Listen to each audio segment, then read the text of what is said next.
मुझसे कोई पूछे कि सबसे महत्वपूर्ण क्या है तो मैं एक शब्द का इस्तेमाल करता हूं जिसका नाम है PQ। जीवन में सीखने के लिए बहुत जरूरी चीज है ये सीखना कि मुझे रिजेक्ट किया जा सकता है। रिजेक्शन को सीखना बहुत जरूरी है। मैं तो कहता हूं बच्चों से भी जो मेरे आसपास हैं कि एक बार रिजेक्शन मिलना बहुत जरूरी है भाई। तुम किसी भी लट्टू बने बने घूमो, उसको बोलो और वो कहे कि I am not interested in you, ये झेलना बहुत जरूरी है। इससे आदमी के पैर जमीन पे रहते हैं। लेकिन इस वजह से रिजेक्ट मत करना दूसरों को कि मैं तो सिखा रही हूं, मैं तो सिखा रहा हूं, ऐसे नहीं है। वो तो अपना फैसला अपने हिसाब से करना चाहिए। लेकिन रिजेक्शन का दर्द, और उस दर्द को अब जैसे किसी ने रिजेक्ट किया, आपके पास 3 तरीके हैं। एक तरीका है आप कहें कि छोड़ूंगा नहीं, अब मैं रात दिन तेरे बारे में ही सोचूंगा, अब मैं सुबह अपने घर से उसी टाइम निकलूंगा जब तू निकलेगी या तू निकलेगा, वहीं जाऊंगा जहां जहां तू जाएगी या जाएगा।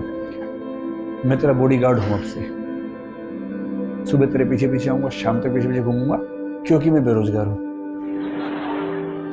और मेरे दिमाग में इतनी आज़ादी नहीं है कि मैं कुछ और सोच सकूं जीवन में। मैं तुम्हारा बंधुआ मजदूर हूं, मैं तुम्हारा गुलाम हूं, मैं तुम्हारा स्लेव हूं।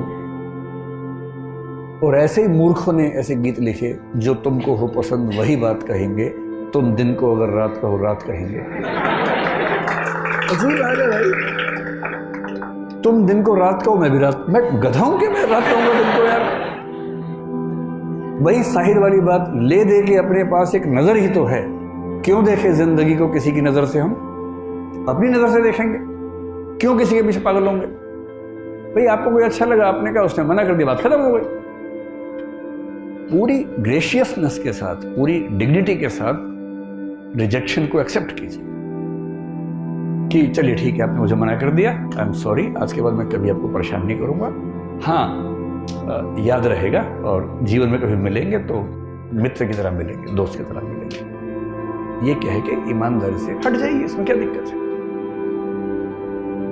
दूसरा तरीका ये है कि जैसे एक फिल्मी गीत में कहा गया, तुम मुझको न चाहो तो कोई बात नहीं, किसी और को चाहोगी तो मुश्किल होगी। अरे यार, तुम ठेकेदार हो क्या? तुम मुझे नहीं चाह रही, कोई बात नहीं, जिंदगी भर कुंवारे बन के रहो, कुंवारन बन के रहो तो ठीक है। किसी और को चाहा तो मैं नाराज हो जाऊंगा। मैं अलाउद्दीन खिलजी हूं क्या?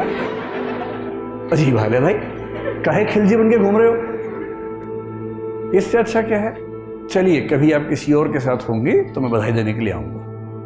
अगर आप सच में उससे प्रेम करते हैं, आप तो दरअसल खुद से प्रेम कर रहे थे, आप अपनी ईगो से बाहर निकल नहीं सकते।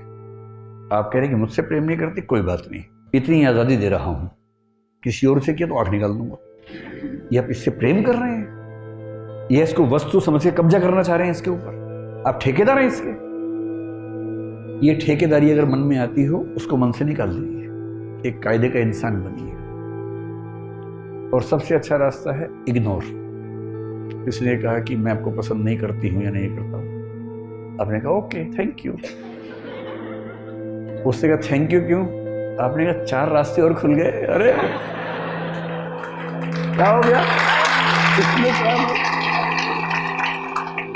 और एक बड़ा प्रसिद्ध शेर मेरे नाम से लोगों ने बहुत फैला दिया, तू नहीं कोई और सही, तू नहीं कोई और सही, मेरा नहीं है वो।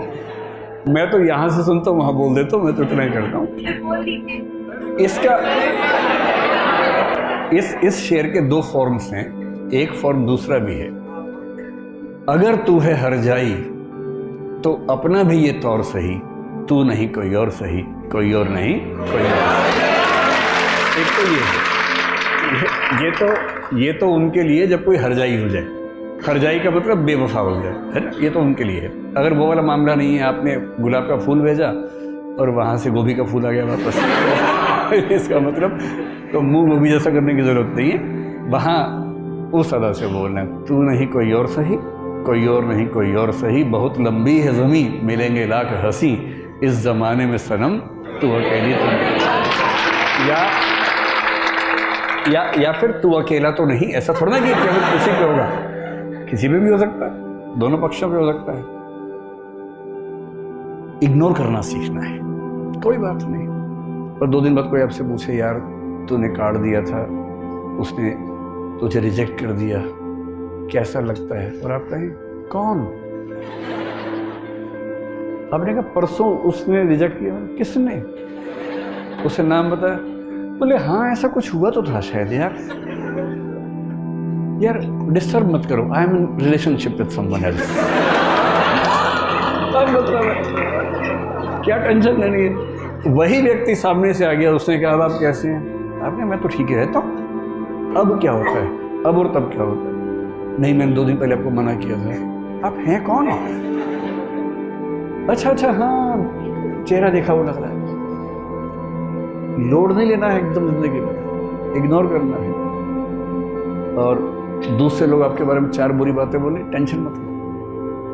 मेरा तो तकिया कलम हमेशा से है, दूसरे मेरे बारे में क्या सोचते हैं, अगर ये भी मैं सोचूंगा तो वो क्या सोचेंगे? सोचेंगे कम से कम सोच तो रहे मेरे बारे में, तुम्हारे बारे में सोच भी नहीं रहे।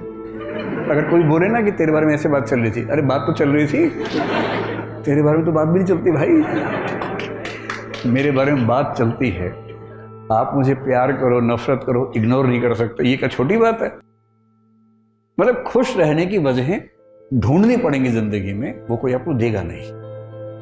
और जिसने इग्नोर करना सीख लिया उसकी जिंदगी बड़ी आसान है। अपने इमोशंस को मैनेज करना अगर सीख लिया, इमोशंस को मैनेज करने का मतलब क्या है? मैनेजमेंट ऑफ इमोशंस का मतलब क्या है? जब जब डीमोटिवेटेड हो, खुद को मोटिवेट करने की क्षमता। मोटिवेशन के लिए ये नहीं करना कि ठेकेदार ढूंढ रहे बाहर जाके, जी मुझे मोटिवेट कर दो प्लीज। कुछ मोटिवेशन के ठेकेदार होते हैं, वो आपके अंदर पंप से हवा भरेंगे, आप गुब्बारा बन के उड़ेंगे, आपको लगता है सारा जहान मेरा है। तब तक हीलियम निकल गई, वो गैस निकल गई, हवा निकल गई, और सब धम से नीचे आते हैं। वो जो मोटिवेशन है 2 घंटे वाला, वो काम नहीं आता जिंदगी में। वो केवल इंजेक्शन की तरह है कि बहुत परेशान है, इंजेक्शन लगाया ठीक हो गया, थोड़ा सा दौड़ रहे हैं, ग्लूकोज खा लिया, तुरंत थोड़ा शुगर लेवल ठीक हुआ, उतना ठीक है। अंत में तो आपको खुद को खुद मोटिवेट करने की क्षमता डेवलप करनी पड़ेगी, और वो इमोशनल इंटेलिजेंस से आती है। आपके आसपास जो लोग हैं, पेरेंट्स हैं, भाई बहन हैं, उनके इमोशंस को मैनेज करना है। उन्होंने बहुत तपस्या करके आपको भेजा है, रूखे नहीं होना है कि वो फोन करे आप कहे क्या मम्मी रोज फोन कर देती हो, क्या पापा बिजी हूँ पढ़ रहा हूँ, ये ड्रामा नहीं करना है। उनका दिल रखने की क्षमता विकसित करनी है। टाइम ना हो तो भी दिन में एक प्यारा सा मैसेज भेज ही देना है। याद न भी है तो भी लिख के भेजना। बहुत याद आती है मम्मी आपकी। मम्मी तो उसी में 4 दिन निकाल देंगे उसके बाद खुश होकर। और मम्मी खुश है तो वो क्या टेंशन है भाई, उन्हें खुश करो थोड़ा सा। भाई बहन है, हफ्ते में और बात कर लीजिए, कह दीजिए कि यार यहाँ बहुत लोग हैं पर जो मजा तेरे साथ आता था ना यार वो नहीं आता। ये सब बातें बहुत जरूरी है जीवन में, ताकि आपके जो संबंध है, इमोशंस हैं, वो ठीक रहें, वो भी आपके प्रति अच्छा महसूस करें, और आप भी अच्छी फीलिंग रहे कि आप कनेक्टेड हैं। एक संसार आपके पास है जो आपकी चिंता करता है। और यदि आप इन सब चीज़ों को मैनेज कर पाएंगे, देखिए नरेंद्र मोदी हों, अरविंद केजरीवाल हों, या जो भी सफल लोग हैं, या महात्मा गांधी हो मान लीजिए, अगर कोई मुझसे पूछे कि ये लोग सफल क्यों हुए इतना ज़्यादा, ईमानदारी से बताइए। महात्मा गांधी, नरेंद्र मोदी, अरविंद केजरीवाल और प्रसिद्ध नेता ममता बनर्जी मान लीजिए, अगर इन सबको हम कैट के टेस्ट में बिठाएं, मैनेजमेंट का जो होता है ना, कैट सुना होगा आपने, क्या गारंटी है कि इनका स्कोर बहुत ऊंचा आएगा? शायद ना आए। अरविंद केजरीवाल क्योंकि इंजीनियर हैं, शायद थोड़ा सा ऊंचा आ जाए क्योंकि उनकी बैकग्राउंड वो है, लेकिन बहुत सारे नेता हैं जो ऐसा नहीं लेके आएंगे। महेंद्र सिंह धोनी का शायद नहीं आएगा, मेसी का नहीं आएगा, शायद लायनल मेसी का नहीं आएगा, पर ये लोग सफल तो है ना बहुत ज्यादा। इन व्यक्तियों की सफलता का सबसे बड़ा कारण मुख्य रूप से महात्मा गांधी हैं, मोदी जी हैं, केजरीवाल जी हैं, ये सब जो हैं, उनके अंदर ये क्षमता बहुत ज्यादा है कि वो समाज के इमोशंस को समझना, उसको अपने हिसाब से रेगुलेट कर पाना, इस क्षमता से भरे हुए लोग हैं। उन्हें पता है कि मंच पर क्या बोलने से पूरी भीड़ उनके पक्ष में खड़ी हो जाएगी, क्या पहनूं, किसी इलाके में जाके वैसी वेशभूषा पहन लेना, कि ऐसे नहीं होता है, ये महसूस करवाना कि हम और आप एक ही हैं। मतलब डोनाल्ड ट्रंप भारत में आके नमस्ते सबको बोल रहे थे। क्यों बोल रहे थे नमस्ते? विवेकानंद का नाम उनसे नहीं बोला गया, लेकिन कोशिश की, भरपूर कोशिश की बोलने की। क्यों कर रहे थे सब? ताकि यहाँ के लोगों को लगे कि ये आदमी हमसे जुड़ा हुआ है, ये कनेक्ट है। क्यों व्हाइट हाउस में दिवाली मना रहे हैं आजकल? ताकि वो कनेक्ट महसूस हो। और अब डीएम बनने के बाद और ये लोग पीएम सीएम बनने के बाद एक आदमी 140 करोड़ से कैसे कनेक्ट करेगा? तो प्रतीक गढ़ने पड़ते हैं, सिंबल्स गढ़ने पड़ते हैं, और उन सिंबल्स के माध्यम से उस सबके साथ कनेक्शन जोड़ता है। महात्मा गांधी को क्या जरूरत थी ये कहने की कि मैं शरीर के ऊपरी हिस्से पर वस्त्र नहीं पहनूंगा? आपने उनकी जितनी तस्वीरें देखी होंगी केवल धोती में देखा होगा। क्यों?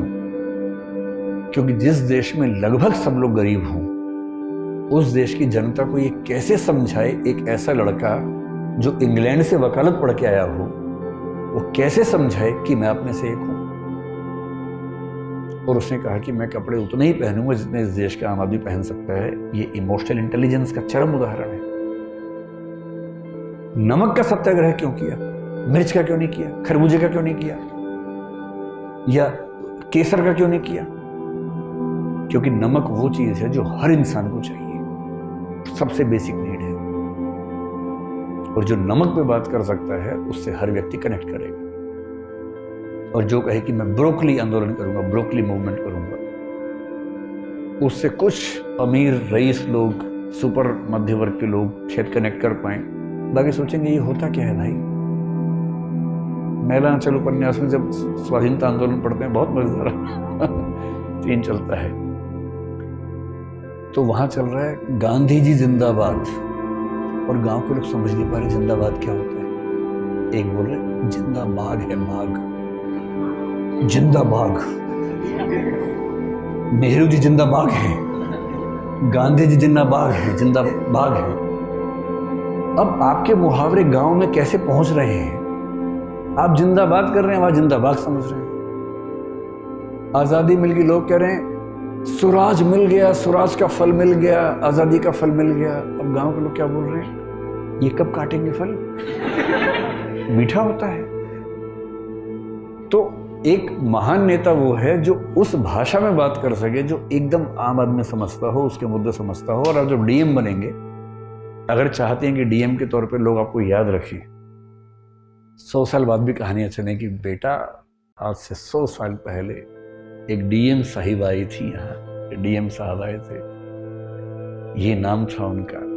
तो उसके लिए जरूरी है कि आप इन चीजों पर गौर करें और अपने इमोशंस को भी विशेष रूप से किसी के दबाव में आए बिना मैनेज करें।